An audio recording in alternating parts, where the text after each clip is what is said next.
Be talking about the tariffs that are going to be hitting the economy very soon, the trade wars that are taking place, and how it is that this is impacting the economy, considering that nothing has really taken place yet.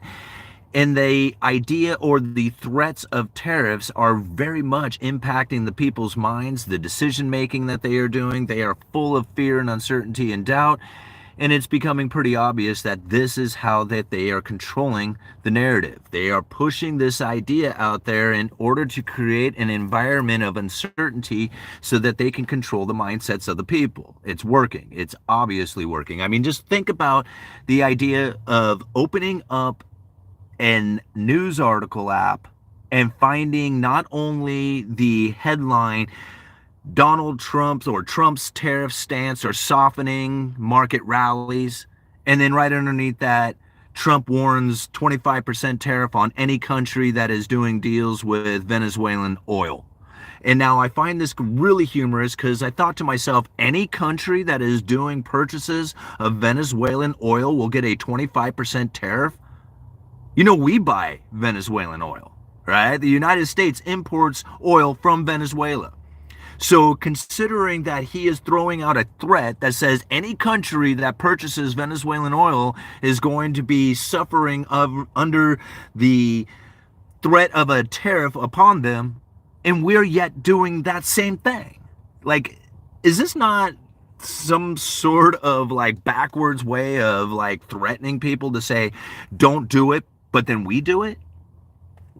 You know? Again, like I look at all these threats of tariffs and I think about what it is that they are really attempting to do with the monetary policy. Because see, I went back for years and years studying monetary policy to figure out what it is that the Federal Reserve was up to when it comes to interest rate adjustments and how it is that they are impacting the economy with those interest rate adjustments. And I found that during the Great Financial Crisis, that they realized that their interest rate adjustments was no longer an effective tool and that they would have to use their words to guide the markets. It's working. It totally works right now. Think about some of the things that are taking place with people's business decisions that they are making right now, yet nothing has really taken place as far as the tariffs. The threat of a tariff is coming. People are acting in a way that is now conditioned as if those tariffs have already taken place. They are creating a real economic impact because of it, but yet nothing has really happened yet, right? This is the point of it. This is the point of the credible threat. This is the point of the whole idea of the tariff, is to raise that inflation expectation. Why would they want to do that? Is because the Federal Reserve needed that for their monetary policy. Without the raising of an inflation expectation, they were never going to be able to conduct themselves in the way that they are today. So considering that the elevated inflation expectation is actually a benefit to the monetary policy, to the Federal Reserve, and how it is that they are doing it, you look back and you just sit there and look at the environment and you're like, man, they have totally got it. They got their elevated inflation expectation, and it was a lot easier for them to do it than I could ever have possibly imagined. When people are out there creating the economic environment based on the perception of what it is that they feel is coming, and it's totally working for the Federal Reserve and the monetary policy, there is very little doubt in my mind that they didn't do this on purpose. Right? And as most people are thinking that the Trump administration is somehow trying to save the economy, it's not. It's saving monetary policy. It doesn't save the economy. You're not going to be able to bring manufacturing back to this country. I don't care how hard you try. It isn't going to happen, right? And the reason is because there's always going to be somebody out there who's going to produce so much cheaper than you will. And if you create an environment in which that you subsidize or you tariff, then you are going to have ever increasing amounts of subsidies and tariffs in order to keep that manufacturing base. You will essentially become reliant on the government. You will be a government employee, even if it's a private industry that you're working for. Because without the tariffs and without the subsidies, your job would be gone. It would be heading right overseas right away. Understanding that is how you understand why it is that they are conducting themselves the way that they are doing it. Saving monetary policy is absolutely critical for the American way of life. If we did not have the elevated inflation expectation, it would all be over. We would be suffering in pain and misery, and nobody would be understanding why it is that it's happening. Knowing the Cantillon effect, knowing that there is a separation between the rich and the poor anytime there is ever new money that comes into the system, and the system is based off an ever increasing amounts of new money, there is very little chance that there will be a reversal to inequality. Very little chance. And as I hear people say, dude, can't you come up with anything that is positive, something that is useful, something that we can do to try and fix the system? And I think to myself, there is no fixing this system, guys. There's no fixing it. Fixing it will require you to suffer through pain and misery. It will require you working twice as hard for half as much, requiring that you push your future generations into that exact same experience of working twice as hard for half as much, doing that for generations upon generations. And maybe, just maybe, after all of that, you might be able to condition the economy to then compete against the foreign production out there, but I doubt that's going to take place. People say, what is it we need to do? Can't you come up with anything positive for fixing the system? No, there is nothing positive to fix the system. It ain't going to work like that. The only way to fix the system is to go through pain and misery and suffering in order to create an environment that is going to be competitive against the rest of the world. Not going to happen. So understanding that it's going to be ever increasing amounts of inequality that is going to be guaranteed coming into this economy, you have to position yourself in order to deal with that. People who say, no, I'm going to show up every day for work and I'm going to try and vote for the right person will suffer in pain and misery because of that. The only way to deal with this is to recognize why it's happening so that you can position yourself accordingly for it. To be in the position of a property owner, to be in the position of the capitalist. Anybody else who's going to try and vote for somebody into office that's going to fix or do the right thing is going to find themselves incredibly disappointed by that. You alleviate that external and say, okay, I understand the problem here. The problem is inequality due to the fact that we have a debt-based currency system that is going to have ever-increasing amounts of new money coming in that separates the rich from the poor, and there's nothing I can do about that. I cannot change that. Once I recognize that I cannot change that, I need to position myself to deal with that accordingly, which means property ownership and capitalist, because if you take any other position, you are going to be left behind. That's all there is to it. All this talk of tariffs and all this talk of trade wars and all this talk of making America great again is very delusional thinking.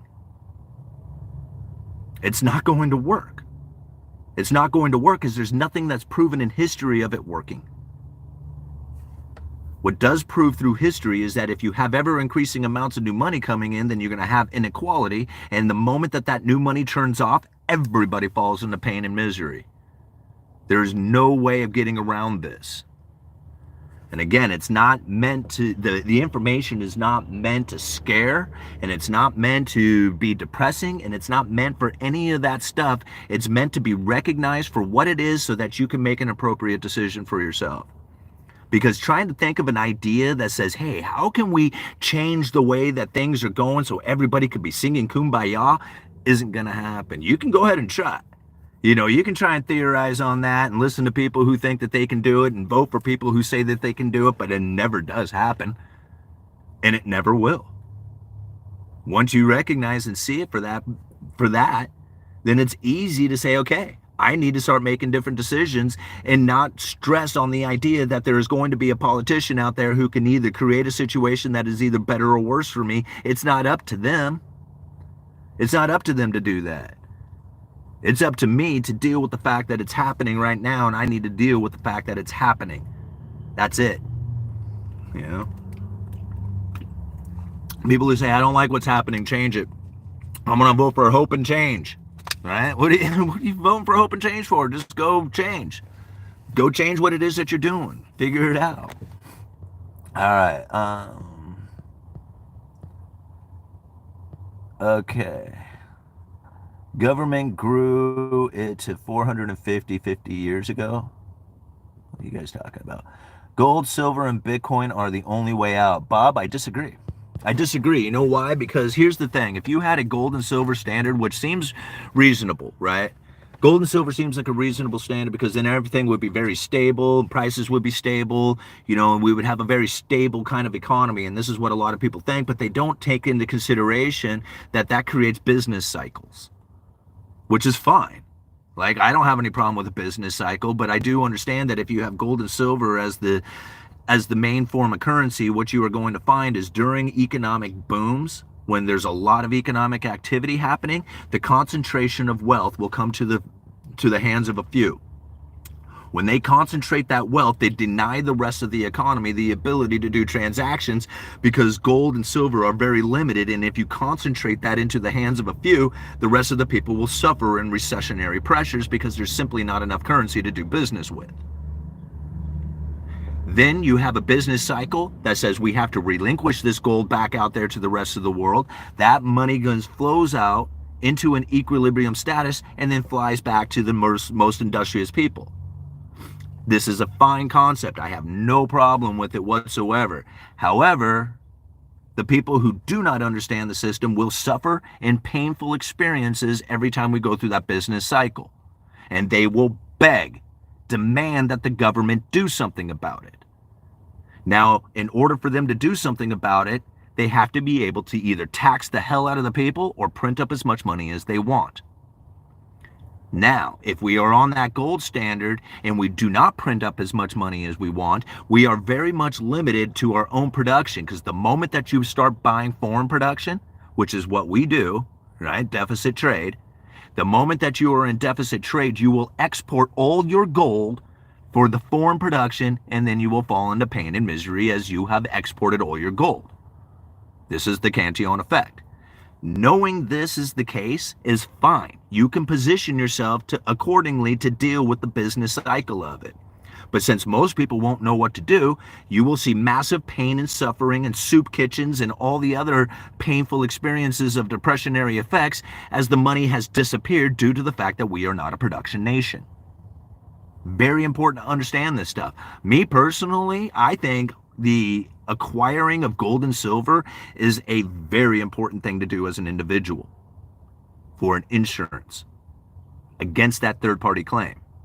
But the moment that we try to say, hey, we need to use this for daily commerce within the United States, we will find ourselves in painful misery experience as we will export all our gold for foreign production. Every time. All right. Yes, sir. Here to apply some pressure to Simon to get the tour kick-started. Apparently, if I don't do it, no one else will. Yeah, I kind of agree with you, Benny. All right. Uneducated Economist. What would you do if you lost your job and layoffs, perhaps of tariffs or unknown circumstances? Go YouTube full-time. Yeah, I don't know. I'll just have to see what's going on at the time. But yeah, I mean, I would probably end up pushing more of this kind of thing. As far as that goes, I would probably go out and find another 9-to-5 job somewhere. W-2 is not a bad thing. Like, people say, oh man, it's a goal to get away from a W-2, and I'm like, I don't know why I mean, I understand for the freedom aspect of it, because, it kind of does suck to show up every single day to the same location on a, time schedule that you're not necessarily creating. But the ability to have something in your life that you don't really have to think about, you just show up every day and it takes care of the bills and all that other stuff, maybe even have insurance or a retirement plan where your employer is matching some of the contributions to it. Like, people who look at that as a negative, I laugh at them. I'm like, that's not a negative, that's an incredibly good positive. Not only does it give you the ability to have something in your life that is somewhat secure to make sure that your bills get paid, but then it gives you the opportunity to go and pursue whatever you want for the other 8, 9, 10, 12 hours a day that you have. I mean, you think about it, if you wanted to start a business, it's very difficult to start a business and create a living at the same time, right? To have that business provide you enough to pay the bills. But if you have a 9-to-5 job or a W-2 income coming and you can work on a business and on your time off, I mean, think about how awesome that is. You can kind of screw the business up a couple of times as you're trying to figure out what it is that you need to do to make that a success, while not destroying your entire life because you were able to pay the bills due to your W-2. It's a lot of work, it's a lot of time, but what else do you have? Right? Are you going to waste your time or are you going to use your time? Right? So that would be me. I mean, I'd probably just end up pushing more of this stuff. All right, a W-2 is meant to be a stepping stone, not much of a life support system. I agree to some extent, all-nighter. I mean, I really do. Like, ultimately, I would love to be away from the W-2 too, and just have, like, whatever my efforts is enough to, create the income that I was wanting. But I don't look negatively upon a W-2. Like, I mean, I could totally work this job for the rest of my life, go right into retirement, work in the hardware store, and do it like my entire life. Like, I don't feel one bit bad about that at all. But I'm gonna have other things going on. I mean, for sure, like, I mean, I can't rely on the W-2 to provide me with an excellence in my life. It's not gonna be. It's gonna cover my cost of living, and that's it. Uh, Unions are not free market. They perpetuate central planning, in my opinion. I kind of agree with that. Simon has discussed this extensively. He always says he doesn't see such things as an investment so much and an insurance policy. Oh, talking about the gold and silver? Yeah, absolutely. I don't look at anything like speculations are not investments.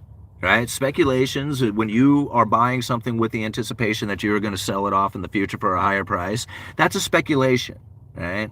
That's essentially the greater fool theory. And now I'm not trying to call somebody a fool for buying gold and silver. I buy gold and silver too, but that's what it's referred to in the investment community as the greater fool theory. I'm buying it for this price and hopefully somebody else will pay more than what I paid for it.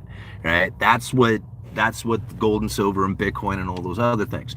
Do they have function to it as well? Yeah. I mean, they're a commodity, they're useful, they're beyond just that of an ability to make a transaction. I mean, there is usefulness to them as well. But ultimately, that's what you're buying it for, is the idea that you're going to sell it for a higher price, that the demand for it is going to go up, and that you can make some money off of it. Now, there was a time when I used to buy it for that specific purpose, but I don't do it that way anymore. I buy it for the reason that I say is like insurance policy, being away from that third-party claim.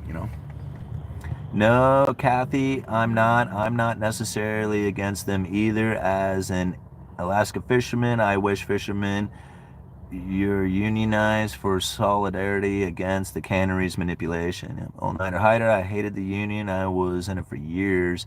Teamsters did nothing. I'm glad that the Supreme Court passed a law that allowed employees to not pay their dues. All right, the other catch with your W-2 is you are often not paid on par with the times, typically underpaid in work where you aren't valued, don't see value in your work. Yeah, I kind of agree with that. Like, a lot of times, when you end up working a W-2, especially for a long time, and you get really good at your job, you're not necessarily compensated to the full extent that you should be. But then again, that's where you can take your skills to move on to another employer and then, make more money doing something else. Now, again, like, those are people who are trying to make the most out of it, which is reasonable to think. Like, I want to get the most out of my hourly time, or get the most wage I can.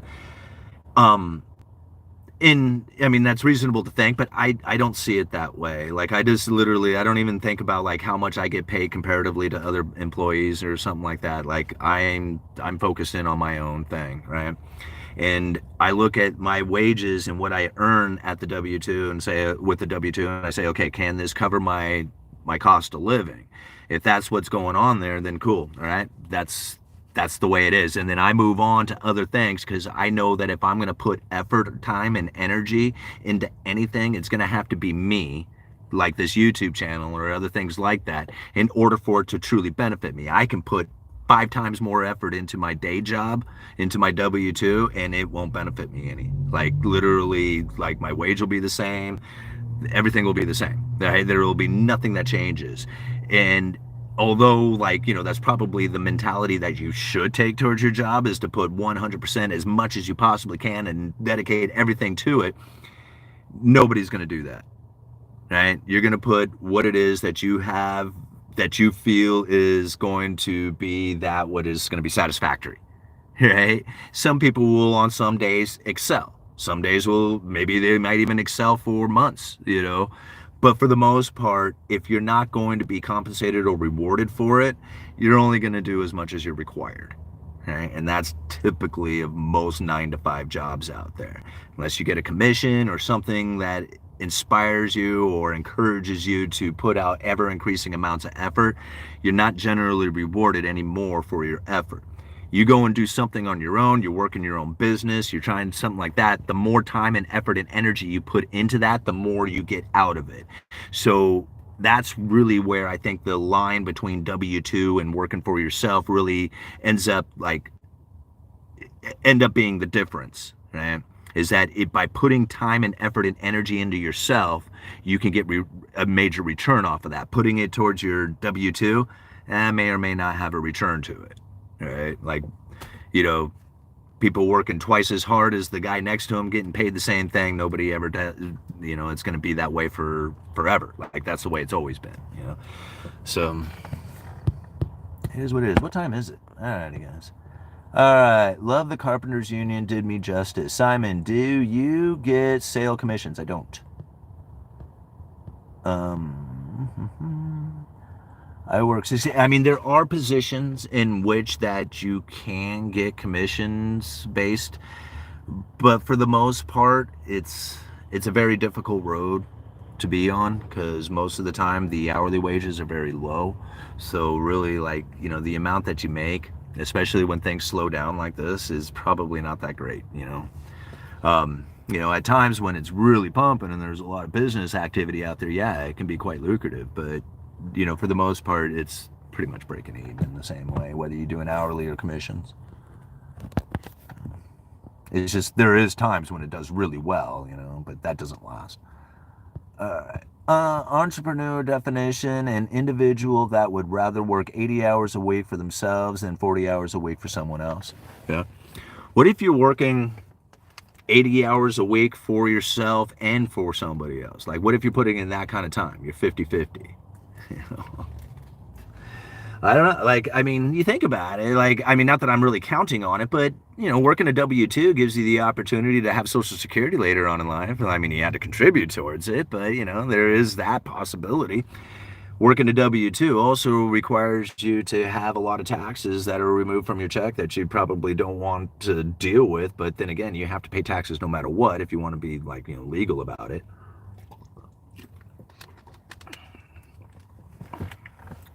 Really, the tax laws are built for the entrepreneur anyway. All right. Working in hardware is okay. Customer service, yeah, it's just okay. All right, there ain't nothing glamorous about it. All right. I consider the odds be 50-50. Do you think with the birth rate going down, that pain, old people text is going to be a lot more expensive? Old people tax. Yeah. Meth leads to short having life. All right. If you can do it all over again to learn code or learn to trade.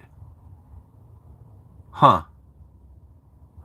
I don't know. Like, that, I think that's a decision for you. Like, if I had it all like to do again, like, I don't know, learn to code or learn to trade, like, I don't know what that, like, I mean, to me, it was just like, I don't want to do either one of those things, So,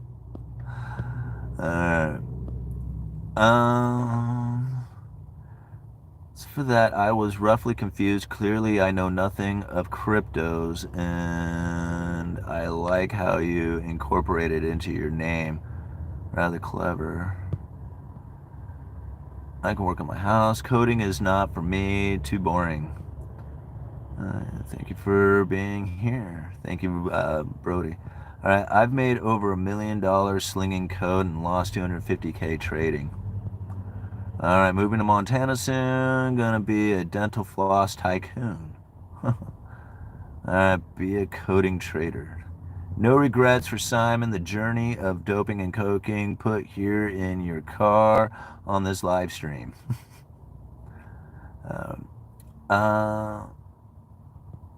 Variety, my caps locks allergy. Allergy, there we go. Learning to code was 40 years ago, up to a few years ago. We're back to learn to trade. A trade will always be in need. Well, I think they were talking about like stock trading as opposed to like a skill, like a trade skill, you know. Do you think CBDCs are coming pretty soon? AI is predicting it. I don't trust AI at all. I've asked AI a couple of questions about monetary policy. It doesn't get anything right. No, I don't think central bank digital currencies are coming. They are coming for other central banks. For the United States, they are not. They are not going to go to a central bank digital currency like a Fed coin. What it's going to be, in my opinion, and from the things that I have read from the Federal Reserve itself, is that they're probably going to be moving towards stablecoin. Stablecoin being like a coin that is backed by the dollar. So essentially, you know, if you have like, or maybe short-term treasuries or something like that. So basically things that are very close to cash, if it's not cash itself, that's going to be backing the coin. Now, the reason why they're doing this is because essentially the Central Bank of the United States, the Federal Reserve, at this point doesn't really have the legal authority to create a digital coin and inject that right into the system. It can't go like that, right? Because of the way that the laws are written to prevent the monetization of the debt, even though that's kind of what they are doing with quantitative easing, the ability for the Federal Reserve to inject money directly into the system is not allowed. Right? And I know a lot of people will disagree with that, but this is the facts of the matter, is that the Fed cannot directly inject money into the system. That is illegal. Right? They can't do it that way. In fact, the treasuries that they buy have to have already been purchased. This is another thing. This is the reason why they are not technically monetizing the debt, is because all the treasuries that are being purchased by the Federal Reserve have already been purchased by the big banks. So the primary dealers buy it from the treasury, the Fed buys it from the primary dealers. Now, the reason why I say all this is because the way that the laws are written and the way that the Federal Reserve in their charter is set up to prevent them from becoming a monetizer of the debt, even though that's what they are doing, but to technically call it to what it is, they would not be able to have a central bank digital currency because that would just inject money right into the system. If they have this stable coin, which is essentially being backed by the dollars, any kind of monetary policy shifts or changes that is conducted by the Federal Reserve will transfer right into the stable coin. So they don't have to set up a stable coin. They can let the entrepreneurs out there create the stable coin and then let the government regulate that, while they're sitting back conducting their monetary policy and watching it transfer right into those stable coins. They do not have to create a central bank digital currency. The market is already creating a digital currency that is being backed by the dollar, and so the dollar's monetary policy can be conducted in a way that transfers into the stable coin that doesn't have anything necessarily to do with the Federal Reserve itself and has everything to do with being regulated by the government. That's what I think is going to happen. All right? Because any other way is going to be too difficult. They would have to change the entire way the system is done or written.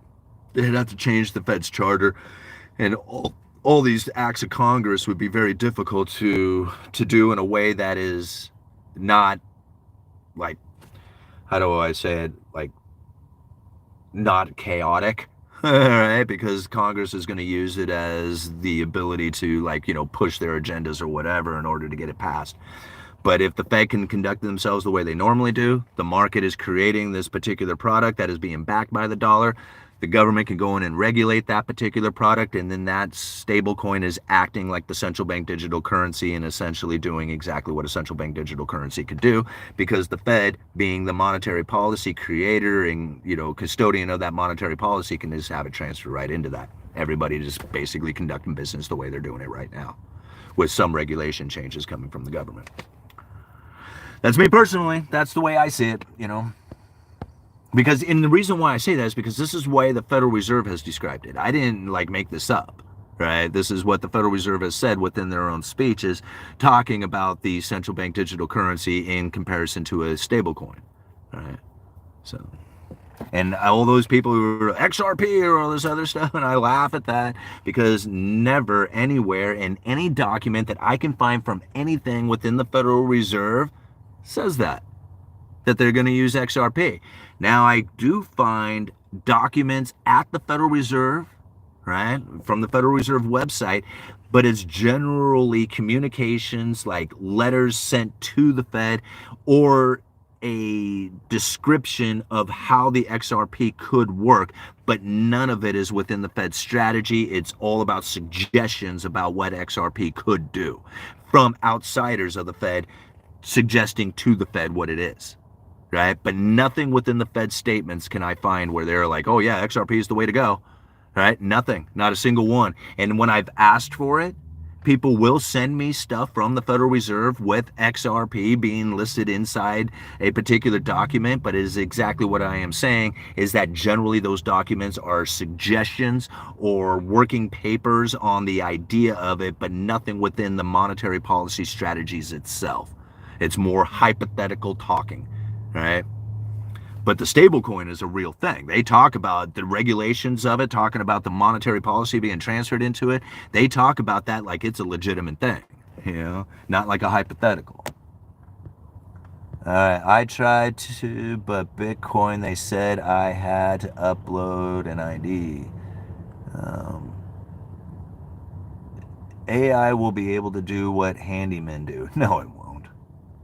All right. All right, which stable coin? I would love to know all of them. I have no idea. And in fact, it's probably going to be a combination of many of them. Like these stable coins can, as long as they're landing within the confines of what the government is requiring of them, then I guess anybody could probably establish one. Yeah. In fact, I would assume that just about everybody in every corporate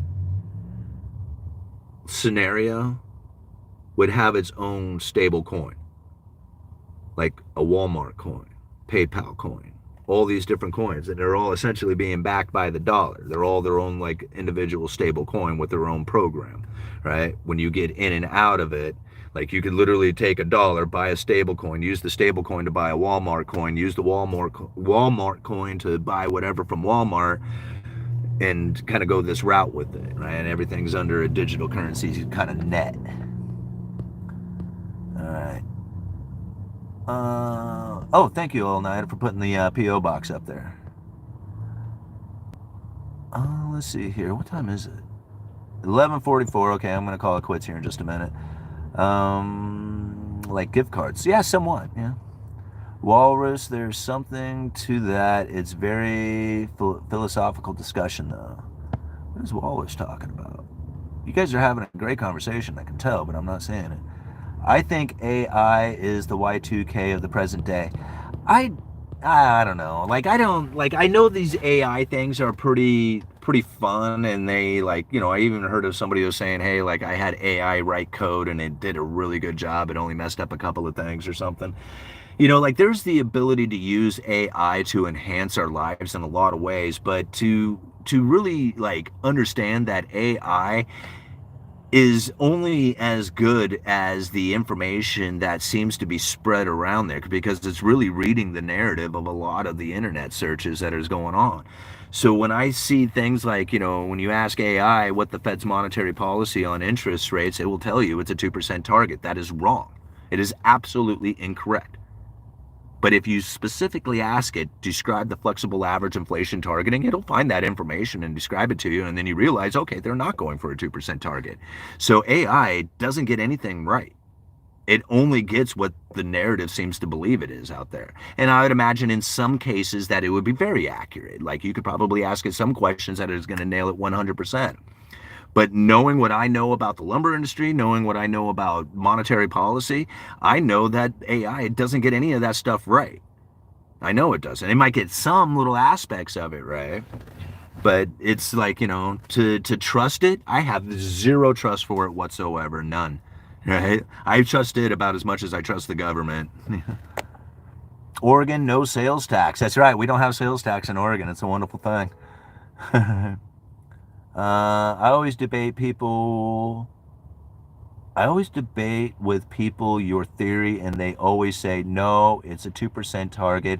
How crazy people are. Yeah, absolutely. M Rider 777, absolutely. This is one of the greatest things that I like about this channel, and the fact that we have understood the fact that that the Fed is not going for a 2% target. 99% of the people will miss that, considering that we are now 1% of the people who actually truly understand the monetary policy coming from the Federal Reserve and then can strategize upon that.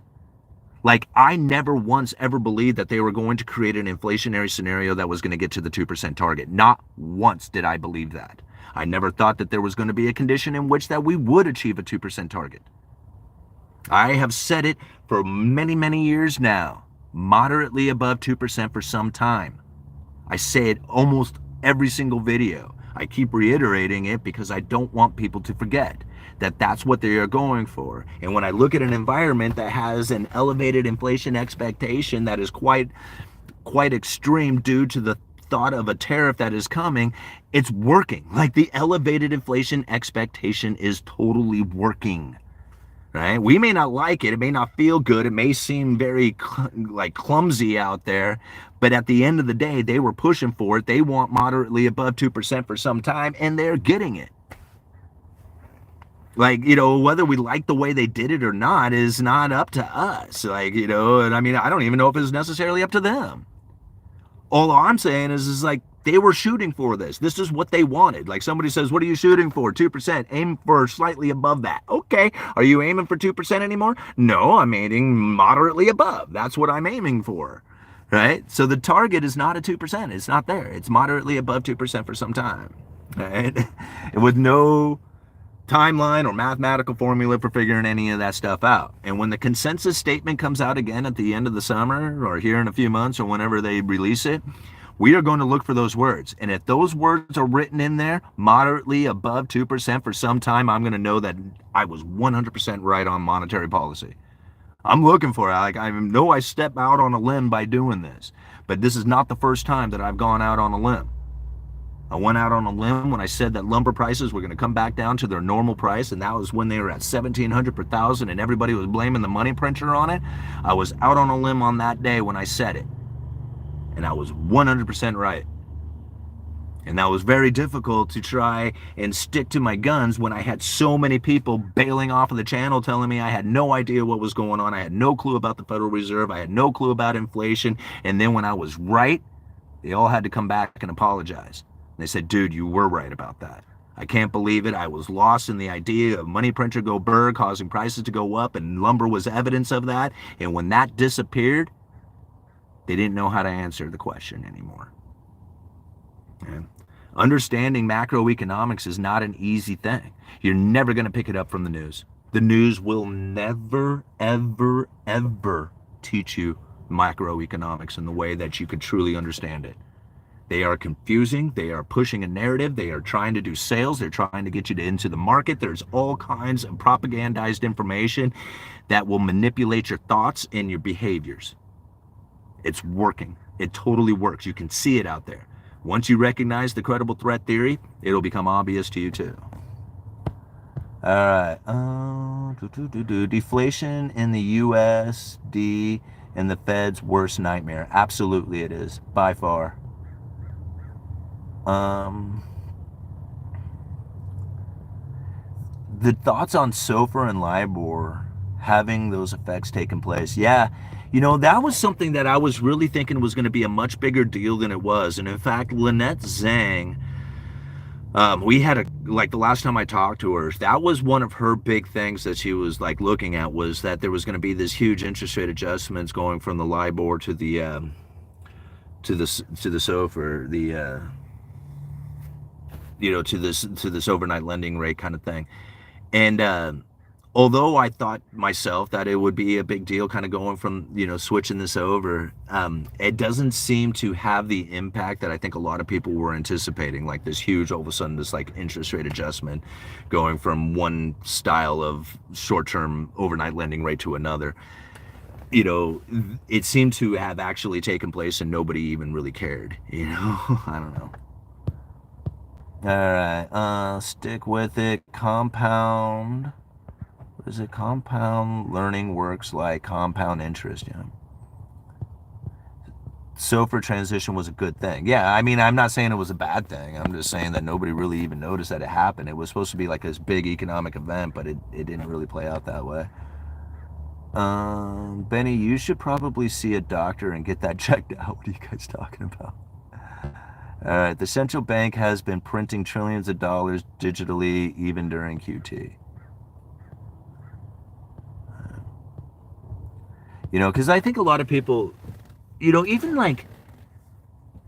just recently, I saw an article saying something about like the Federal Reserve is going to be forced into printing money due to, I don't know.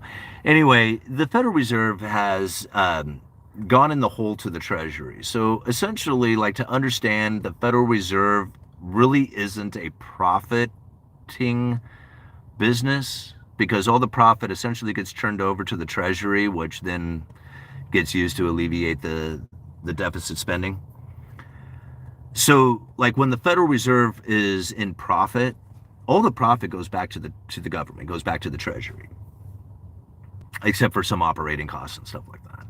Don't get me wrong, there are people within the Federal Reserve who use their position to very much make a lot of profit from it, but the company itself, like the Federal Reserve, it's not really meant to be profitable. Like, I mean, not profitable to the private holders of it. The profit goes to the Treasury, goes back to the people. The only problem is that if you have assets and liabilities like anybody else's balance sheet, the liabilities is all the money, like all the dollars that are out there in circulation, all the Federal Reserve notes, all the bank reserves, all this stuff. That's the Federal Reserve's liability. Their assets are all the mortgage-backed securities and treasuries and gold or whatever it is that they have on their balance sheet. Most of it is U.S. treasuries. Now, the problem with U.S. treasuries sitting on a balance sheet is the same situation like Silicon Valley Bank went through. And that if you have an asset on your balance sheet that it can adjust in the value, right? And you have this asset that is a high value, all of a sudden start losing value to it, right? And your liabilities are now more than what your asset is, you're in the hole, right? You're in the red. Now, instead of paying the Treasury, the Fed owes the Treasury because they are now in deficit to the Treasury. Like they are not paying, like they pay out more in interest to the banks than they are collecting from the asset, right? So the U.S. Treasury asset has a yield that pays the Federal Reserve. The Federal Reserve has a yield it pays out. The yield it's paying out is more than what the yield that they are getting in from the assets that they have on their balance sheet. And this is causing them to go into the hole. They end up owing the Treasury, right? That owing, that debt that they owe, is referred to as a deferred asset. So it turns into an asset itself, right? Even though it's a debt that is owed by the Federal Reserve, it turns into an asset, a deferred asset. Eventually it will get paid when the Federal Reserve becomes profitable again, essentially when the yield, when the interest rates come down and the asset price goes back up, and then their liabilities is now less, or their assets are more than their liabilities, they can then turn the profit back over to the Treasury, right? Eventually pay off the deferred assets and then become, you know, a cash flowing business again to the Treasury. That's what's happening in a nutshell. All right, that's like the simplest explanation of it. People look at this like some kind of crisis situation, but it's really been taking place for like a couple of years now, right? Essentially since the Federal Reserve started raising rates, this deferred asset started taking place. And although people are getting very alarmed by it now, it's not like they didn't know it was happening. Right? This isn't like, you know, some scary event that is building up. They're like, oh my God, look what's going on. They don't know what they're doing. Like they talked about this years ago before it even started taking place. They said this was going to happen, and that they had a plan to pay it off like in 4 years or something. Like it was going to be a 4 or 5 year long plan as the interest rates stay elevated. They knew it was all going to take place. So is it necessarily like printing up money, or is it just holding on to this deferred asset until later future when the cash revenue does come in and then they're able to pay it back? Right? It's kind of weird to think, but that's kind of what's going on with that. I got to go, guys. I would love to sit out here and keep talking about this stuff, which is, you know, really good topics, but we got to go. All right, the Fed could print enough dollars and own everything. No, they really can't, because it's all about a promise, right? The only way that they could continue to print up money and owe everything is if the promise to pay back is still confident. Like if the people feel that they will get paid back on their debt that they've purchased. Like when you buy a debt, like a lot of people, when they think debt, when the people have debt, they're thinking that they have taken out a debt, meaning that they owe. But then there are people out there who can buy the debt, right? They buy the debt of another person. Generally, they're buying the debt of the treasury itself. So once that debt that they have purchased, if there's no confidence in that being paid back, then the whole thing starts to collapse. Right. So that's really what it is to make sure the Fed and the money printer itself, like they can print up as much money as, like it's endless. It's computer entries on the screen. But the confidence behind getting paid back on those safe and liquid assets like US Treasury, that's where the confidence lies, is in that. All right. Or where it needs to lie. If anyone is going to take West Virginia, you guys are awesome. Thanks for being here. I got to go back to work. 284 people watching with 114 likes. Be sure and hit that like button before you leave the live stream. By hitting that like button, the YouTube algorithm will pick up the video, spread it around for more people to join in, and help support the Uneducated Economist is simply by hitting the like button, subscribing, sharing the video, and leaving a comment. Uneducated Economist, you guys let me know.